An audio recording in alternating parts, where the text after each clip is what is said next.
Good afternoon. This is Pastor Bob, and this is our very first message of this kind. I've had requests to do this for years and have never really had the peace that this is what the Lord would have us do. But that conviction has come to me and over me in these last couple of months. And so today we begin. We've all been living through a difficult time with our coronavirus. We've gone from our economy galloping forward to the attitudes in our country of being positive and I guess even exciting, to the point of being faced with this virus and the threats, with the deaths, the suffering, the physical health issues, and the economy in our country have been hit so hard. During this time, I have talked to people from a large number of cities and states and even other countries. And the refrain that I have heard is that of people who are troubled, many who are discouraged and depressed, and many who are very fearful for their own lives, their families, their livelihood, their future. So as we begin today, we turn to the Lord and ask Him for a word of encouragement and promise, and that He would not only lead us in this devotion, but would lead us in where He would want us to go. I'd like to use one short verse today as the theme. In 1 Corinthians 13:13, as he has spent this time in the chapter of Corinthians, as Paul has written here, that it's a time of thanking God for the congregation, the believers that are together, and reminding them of God's purpose and encouragement for them. And at the end of this chapter, he says, "And now these three remain: faith, hope, and love." As a pastor, I have conducted a lot of weddings, and many of them, the bride and groom have chosen this text as the verse to use, as a theme for themselves and for the wedding and for their marriage. They do want God's blessing on them and on their family and on their future. And they realize that in order to really have that, they need to have Him as a personal part of their hearts and lives. And they want to know and be assured that He is with them and will walk with them and will encourage them in all that they do. Faith, hope, and love.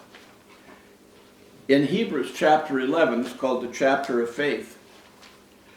It begins by saying that faith is the substance of things hoped for, but not yet seen.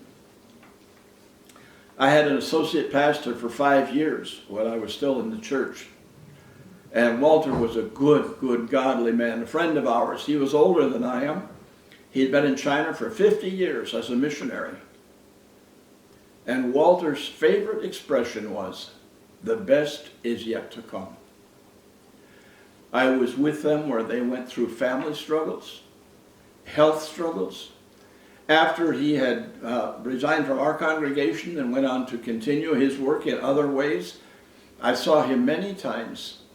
And almost in every conversation at some time, that expression would become involved or become a part of it.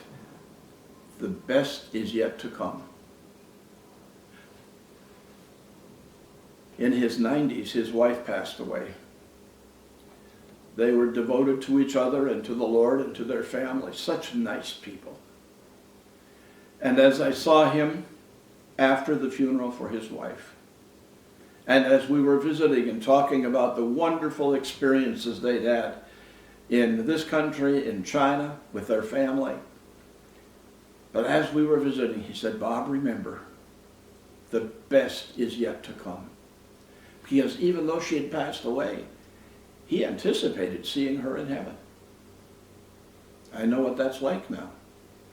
Because I know with Marian, as Brene and I were at her bedside, and as she passed away, we had such a sense of relief and joy in knowing that she had gone on ahead of us and that she would be singing with the angels, waiting for us to arrive. Friends, today we're going through a tough time. But remember, we'll get through this. My mother always used to say, this will end too. Hard times are for a short time, but the good times, the better times, are for the rest of our life. As we read this text in Corinthians, we talk about weddings and think about weddings.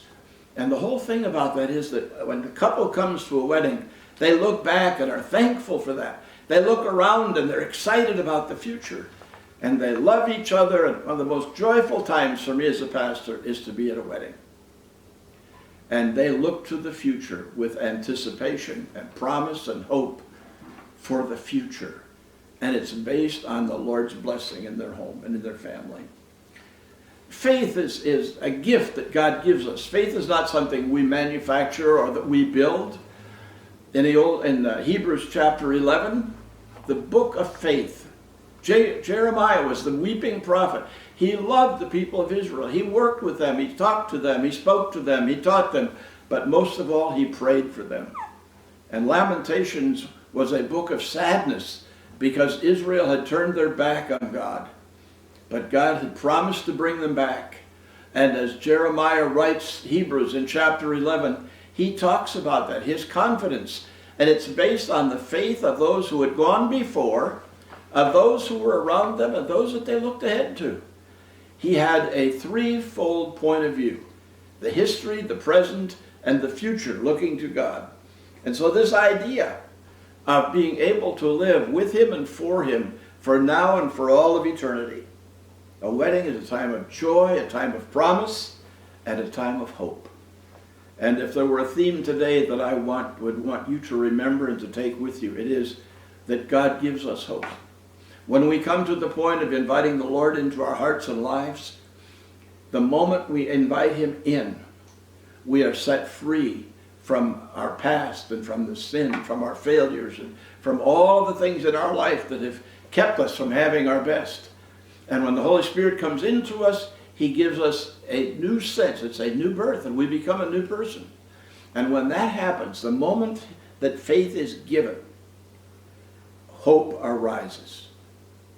And folks, today, no matter how difficult it is, no matter how we struggle, that's short term. But God's promise is the promise of the future, of his love, his forgiveness, of his presence, of his plan, and Lord, that he will be with us and will guide us in all that we are doing.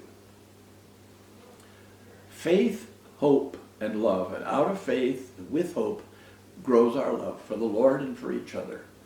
I pray that the Lord will help us in growing to love him during this difficult time, but also learning to care for others and to share with them, and to love them in the Lord's name, in his behalf.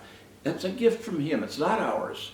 It's not just emotion. It's a caring and a wanting God's best for them.